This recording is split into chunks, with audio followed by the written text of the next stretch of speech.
How does it feel when you have a conversation with someone who's had a similar experience as you? It could be something as simple as sharing thoughts on a book you both read, or maybe something more heavy like sharing the experience of grieving a loved one.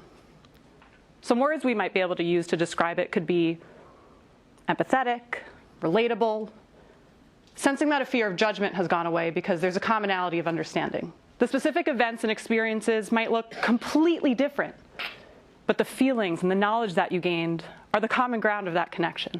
And how could we define connection? So I Googled the word to see what results I might find.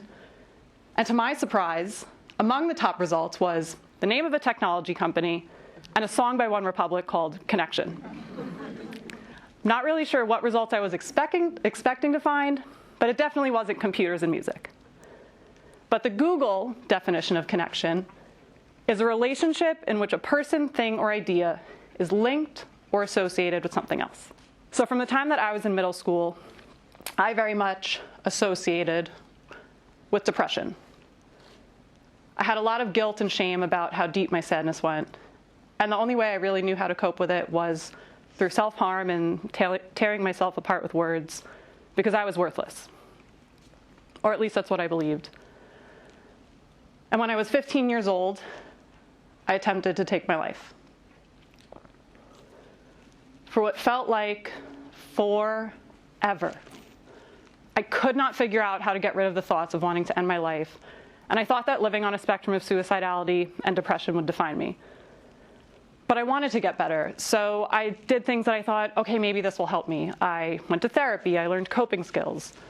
I developed this routine where I would wake up an hour early to just sit, have a cup of coffee, and reflect. But what really got me through these times was my dream. And my dream was to be a clown for Ringling Brothers and Barnum and Bailey Circus. Yes, my dream was to be a circus clown. And it started when I was just 14 years old. But now let's fast forward to 2016. It's 2 weeks before I graduate college. And guess what? I got the call. I got the call I had been waiting for my whole life, and I was going to be a Ringling clown. I was ecstatic. About a month later, a few days after I arrived though, Ringling made the announcement that they would be closing for good, and my 18-month contract was cut short to just 5 months. I was devastated. On the days that I didn't want to be alive, I would just think about and focus on the circus, and this would get me through. It was my passion, and I didn't think I would be able to feel passion for anything ever again. But that was until 2020. And I see a job posting that read, "Lived experience with suicide preferred." Now that's something you don't see on LinkedIn every day. But I remember reading that and thinking to myself, trying to end my life could get me a job? And that's how I learned about peer support, and I'm now the supervisor of a peer support program at a nonprofit behavioral health organization. But since becoming a certified recovery peer specialist, I realized it wasn't trying to end my life that got me a job. It was making the choice to continue it. I listened to that song by OneRepublic, and the lyrics that really stood out to me say, "I'd be ready and willing and able to edit the story, because there's so many people here to be so damn lonely." Choosing to be ready and willing and able to edit our stories is at the core of peer support. We can't change what's happened to us, but we do get to say if we're going to let it define us. So a peer support specialist is someone who identifies as a person in recovery from a mental health and/or substance use challenge and uses that lived experience combined with education and training to provide support to others. A peer has a real power to access connection because although we all have our own stories and experiences, we relate to a time when our lives were unmanageable.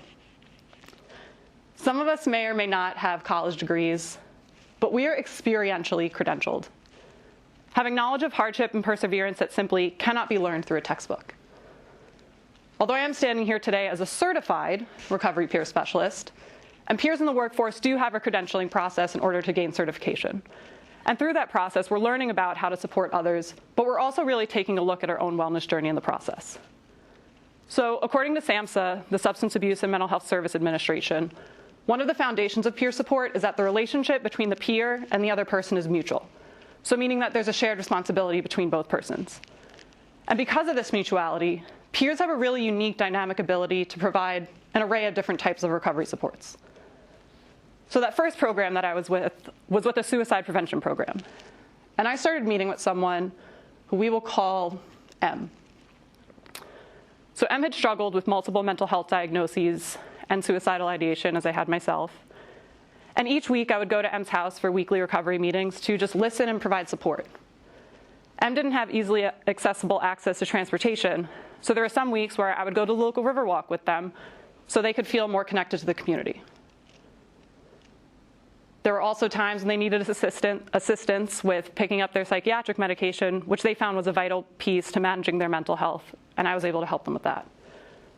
So M was also in the process of applying for SSI, SSDI, and when it came time for their medical appointment, they asked me if I could go with them for support and help with advocacy to the doctor if they should need, and I was able to take them to that appointment.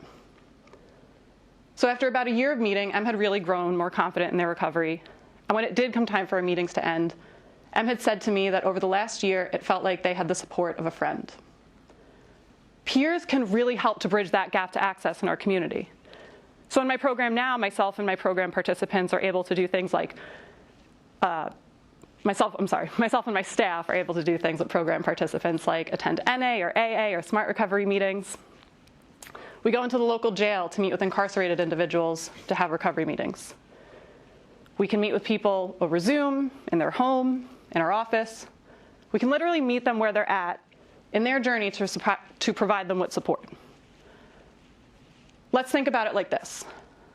Let's say you've been a victim of identity theft, and you have to make dozens and dozens of phone calls to resolve this. So you make a phone call to your bank, and what do we get on the other line?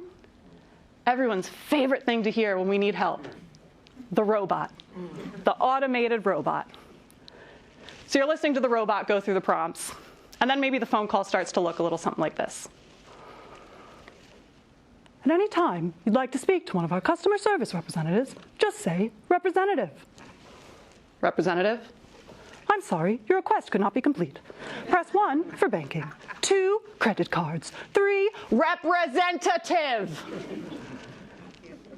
We want to talk to a representative because it's a real human who we can have a connection with and providing us with more insight and assistance in navigating our issues.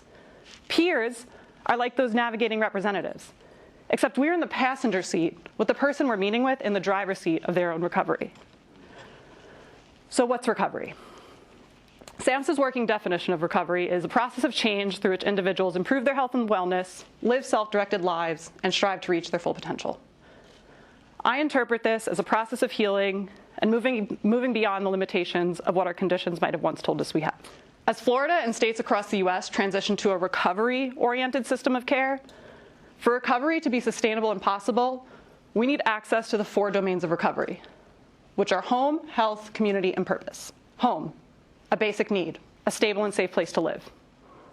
Health, being able to manage and overcome symptoms that provide support to our overall physical and emotional well-being.